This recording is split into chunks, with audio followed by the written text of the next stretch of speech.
E aí, galera, tudo bem com vocês? Tranquilo? Mais uma aula de literatura, a melhor disciplina, está iniciando agora. Professor Patrick aqui mais uma vez. Vamos para a nossa quarta aula, ok? Aula passada nós estudamos as concepções em torno do trovadorismo, né? Esse marco da literatura portuguesa, o primeiro período, né? Iniciando lá em 1189. E hoje nós vamos estar continuando, né, essa literatura portuguesa, só que agora estudando um período de transição. Professor, que período de transição é esse? Um período que vai estar focalizando no ser humano. Professor, que período é esse que focaliza no ser humano? O próprio nome já estabelece isso. Nós vamos estar estudando hoje, galera massa, pré-ENEM, galerinha aqui do José Bispo, o humanismo. Ó, associa comigo. Humanismo, associa aqui comigo, ó. Humanismo, concepção humana. O ser humano, professor, começa a ver a sua importância, começa a perceber que o que a Igreja Católica está pregando não é o certo.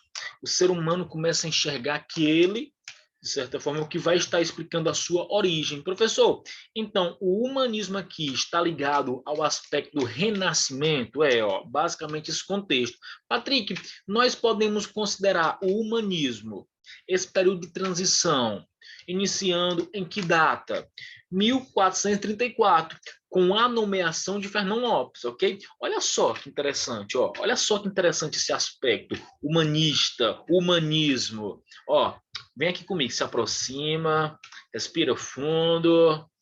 Vou estar compartilhando o nosso material agora. Lembrando que esse material você tem acesso, viu? Lembrando que esse material você tem acesso, e assim que terminar essa aula, eu peço que você revise todos os aspectos sobre o humanismo.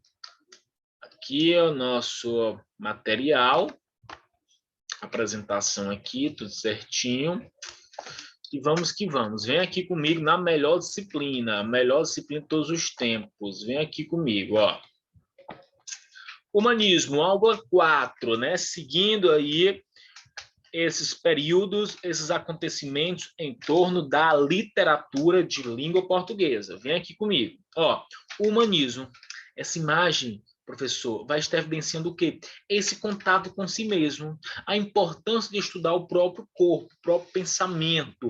O humanismo vai estar evidenciando aqui, vai ser movido pelo espírito novo. Olha só o conceito que eu coloquei aqui para você, para que você possa entender essa concepção do humanismo. Ó, o humanismo movido pelo espírito novo passou a desenvolver as potencialidades da condição humana, dando início a transformações de estrutura social, política, científica, cultural e filosófica nesse período, mudanças que refletem na sociedade até os dias atuais. Professor, vê se eu entendi aqui, vê se eu entendi.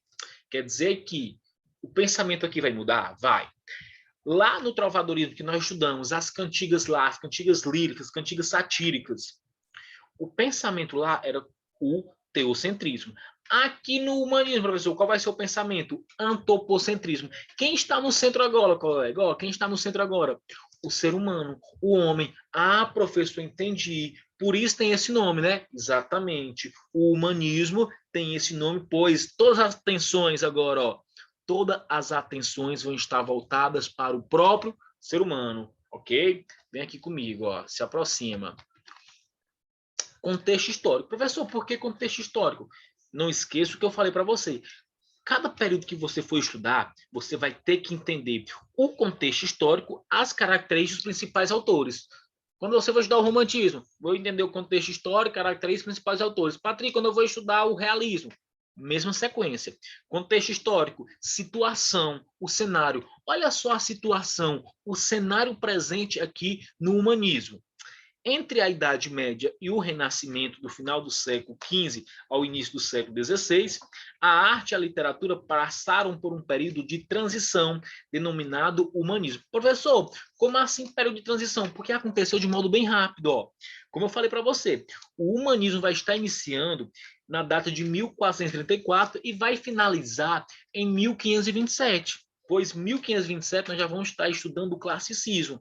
Associa isso, ó, repetindo. O contexto histórico aqui, o cenário, a situação vai estar sendo monitorada aí, ó, entre a Idade Média e o Renascimento. Ó, o ser humano, professor, ó, acaba de nascer, acaba de buscar sua própria ideologia.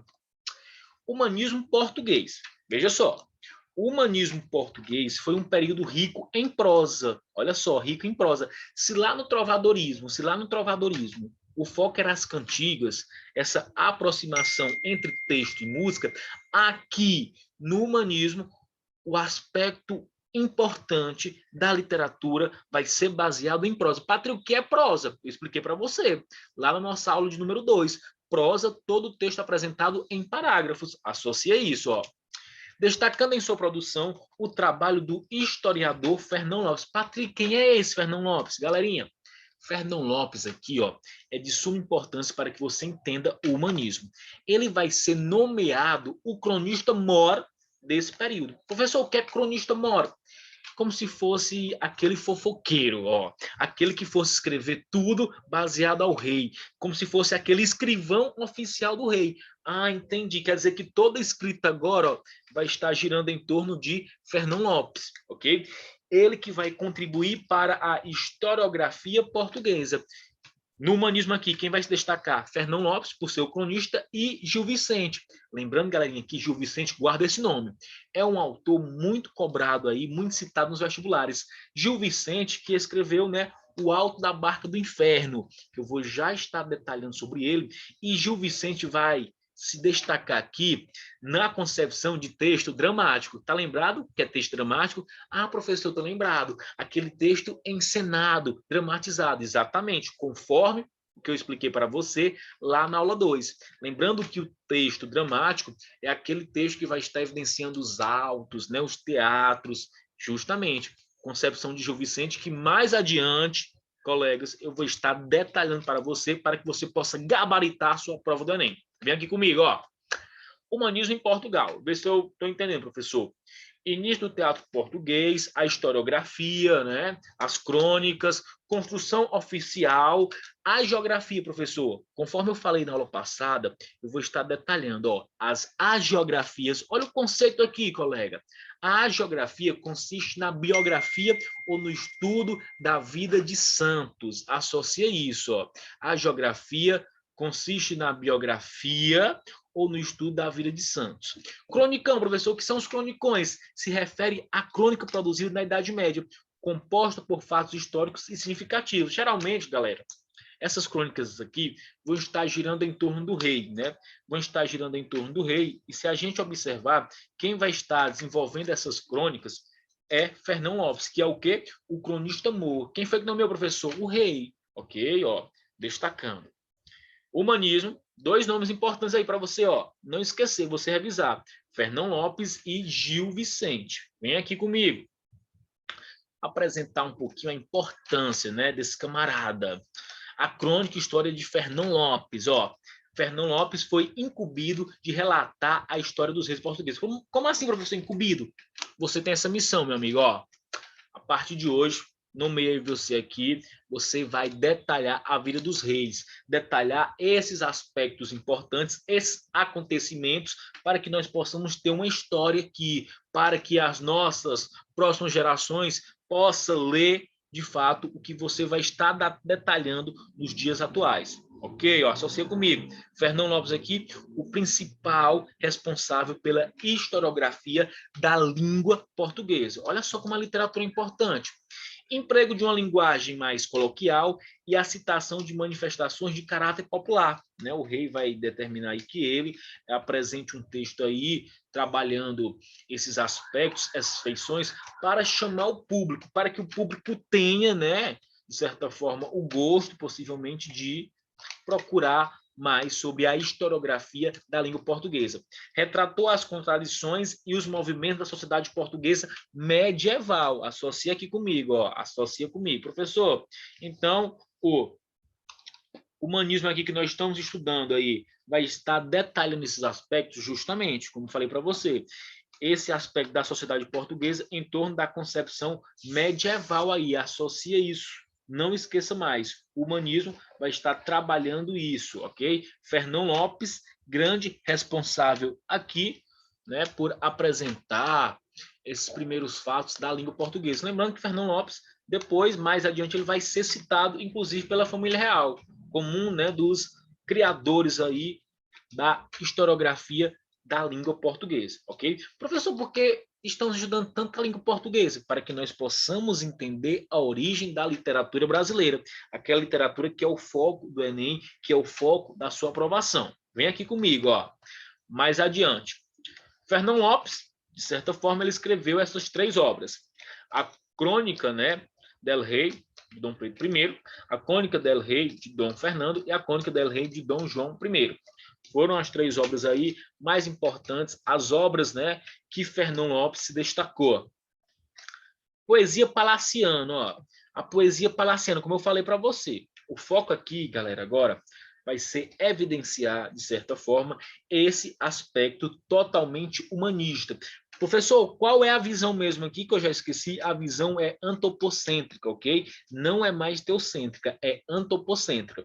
A poesia palaciana, durante o humanismo, houve pouca manifestação poética. Como eu falei, o foco aqui vai ser o quê, Patrick? A prosa, o teatro, os autos. Ou seja, professor, os textos agora seguindo a estrutura de parágrafos. Os poemas produzidos nesse período foram denominados poesia palaciana por terem sido escritos por membros da nobreza, os quais privilegiavam temáticas de seu interesse. Outro fato muito importante aqui, que os escritores palacianos passaram a adotar uma estrutura formal mais trabalhada em seus textos, empregando um ritmo próprio, dando espaço para o surgimento da métrica, rima e melodia, marcando a separação entre música e poesia, bem como a preocupação com o posicionamento das sílabas átonas e tônicas. Galera, é aqui que nós vamos observar esse primeiro cuidado em fazer um texto, em organizar um texto. Como assim, professor? Mais adiante, quando a gente estiver estudando o classicismo, nós vamos ver a importância que Sá Miranda vai trazer da Itália e implantar aqui em Portugal e mostrar que o texto tem vários recursos.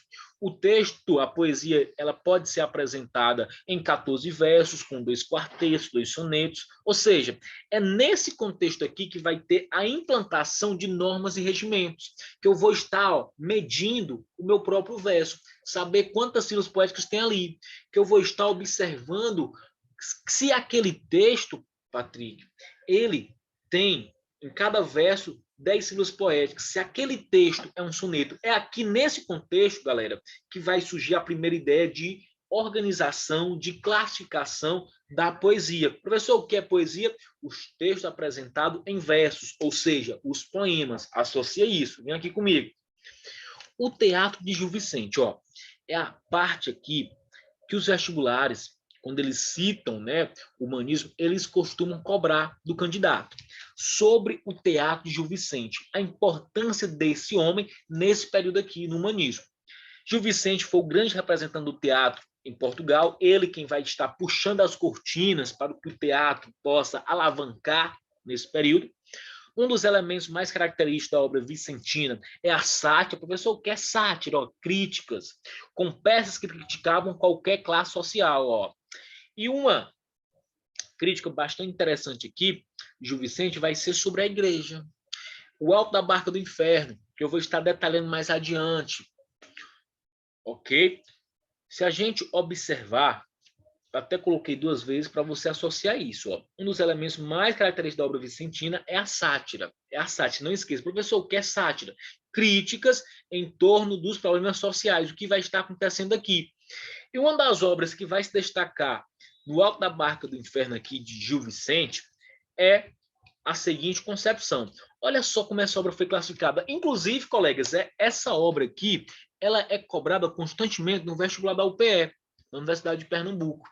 Resumo aqui para que você possa entender, né? Devido ao tempo, não tem como eu falar sobre toda a obra.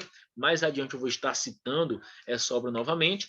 Olha só o aspecto que Gil Vicente vai estar apresentando em seu texto. Não esqueça que o texto aqui é um texto dramático, um texto que serve, professor, para ser o quê? Encenado.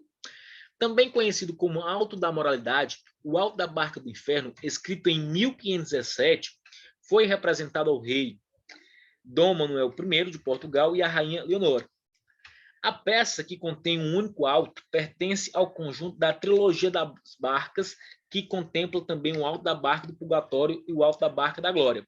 O diabo é um dos personagens centrais do alto da barca do inferno. Ele conduz, preste atenção, ele conduz uma barca e convida um a um possíveis integrantes para a sua nau, ou seja, para a sua viagem. O primeiro convidado é o fidalgo, que chega acompanhado de um pajem ao observar a barca do paraíso passar.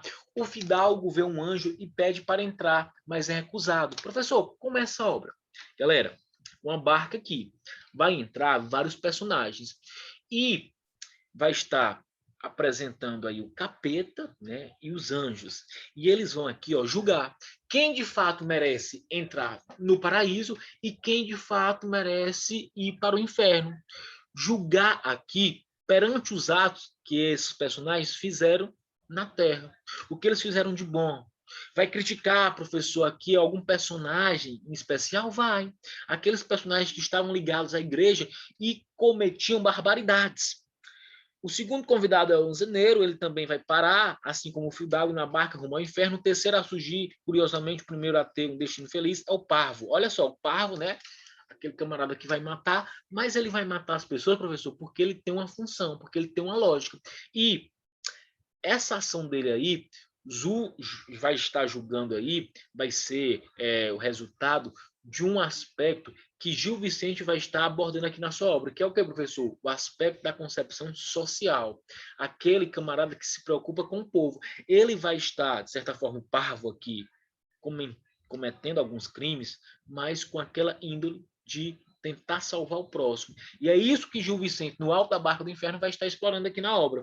Outro detalhe, a estrutura e o metro e as estrofes. Como eu falei para você, é aqui que nós vamos ter uma preocupação com a poesia. É aqui que nós vamos ter uma preocupação, Patrick, em observar o texto e ver que precisamos ter uma maior preocupação com o texto, em relação aos versos, em relação às sílabas átonas, às sílabas tônicas. Olha só, o metro utilizado em Alto da Barca do Inferno exemplifica essa preferência do escritor.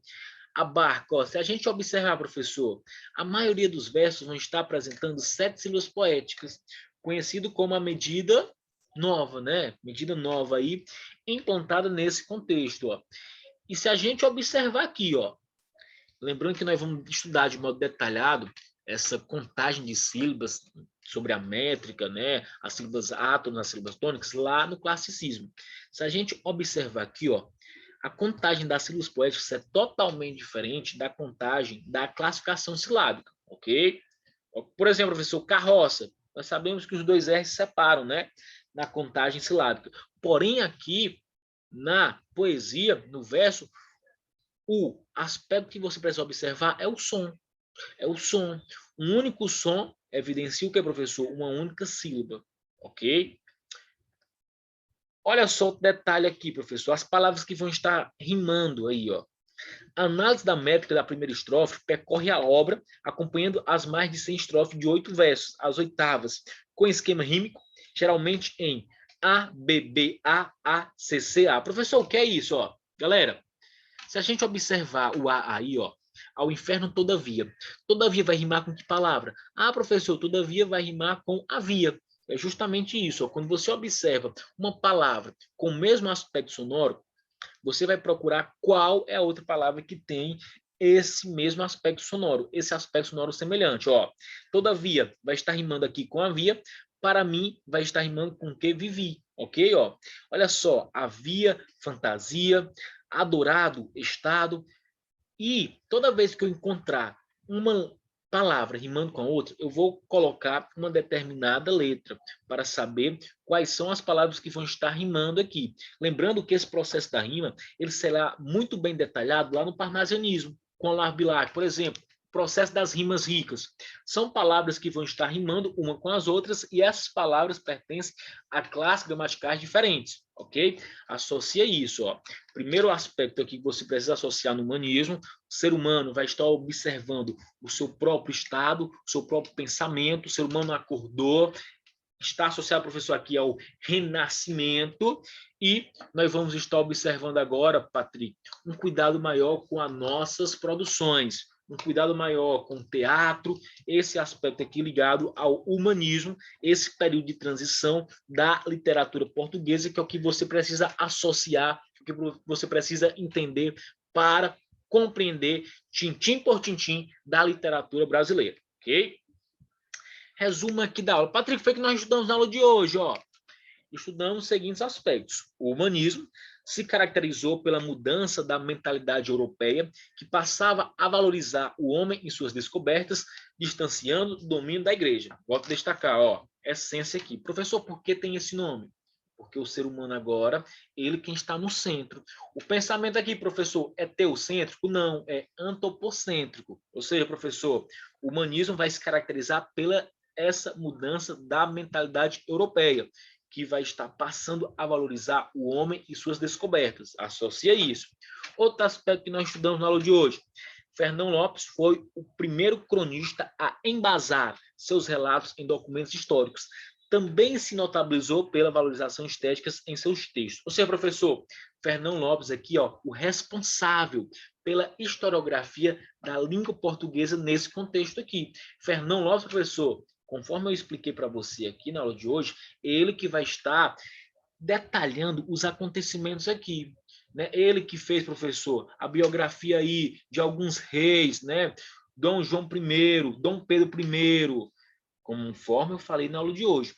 A poesia palaciana, outro tópico que eu explanei aqui, recebeu forte influência do trovadorismo e se caracteriza pela produção lírica escrita pela nobreza, abordando temáticas do seu interesse. É através da poesia palaciana, que eu falei para você, que nós vamos ter um maior cuidado em produzir as nossas poesias, em produzir os nossos versos, né? Como eu falei, nós vamos estar observando aqui a métrica, nós vamos estar observando a rima, e esses detalhes serão semelhantes com o classicismo. O classicismo que vai estar iniciando em Portugal em 1527, né, quando Sá Miranda retorna da Itália e vai implantar em Portugal novas formas de fazer poesia, classicismo que vai se destacar Luís Vaz de Camões, o principal representante do classicismo de Portugal. E finalizando ainda essa concepção humanista, né, sobre o humanismo, vimos a importância do teatro, né? Esse texto dramático. Olha só a importância dos gêneros literários que nós estudamos, professor. Aula de número 2, estão lembrados? Aula de número 2, nós estudamos o texto literário, é o texto narrativo, o texto lírico, o texto épico. E o texto dramático aqui, ó, é o que Gil Vicente vai estar explanando em suas produções, né? O texto dramático, né? Que tem que ser encenado, professor. O alto aí, né? Os teatros, o diabo falou 2 pontos, o parvo falou 2 pontos. É aquele texto que você precisa, de certa forma, o quê? Dramatizar aquilo. O teatro de Gil Vicente representou várias figuras da sociedade lusitana, aproximando do povo na linguagem e nas encenações. Foi isso, basicamente, que nós estudamos na aula de hoje, ok? Não esqueça de assinar a frequência aí, responder as questões, ler o nosso material que eu estou sempre enviando aí no grupo. A sua preparação é algo que você vai plantar, você vai plantar a sua preparação e você vai colher com os resultados, você vai colher com a sua aprovação, ok? Estude, revise, faça questões e interaja aí no grupo, viu? Qualquer material que solicitar e que você desejar, é só me procurar que eu vou estar enviando para você, beleza? Pois é isso, ó. Lembrando que esse material, sim, esse material eu vou estar enviando esse material aqui para você, para que você possa revisar tudo certinho, para que a sua aprovação aconteça. Então, ó, beijo grande, até o nosso próximo encontro e fiquem todos aí com Deus. Valeu!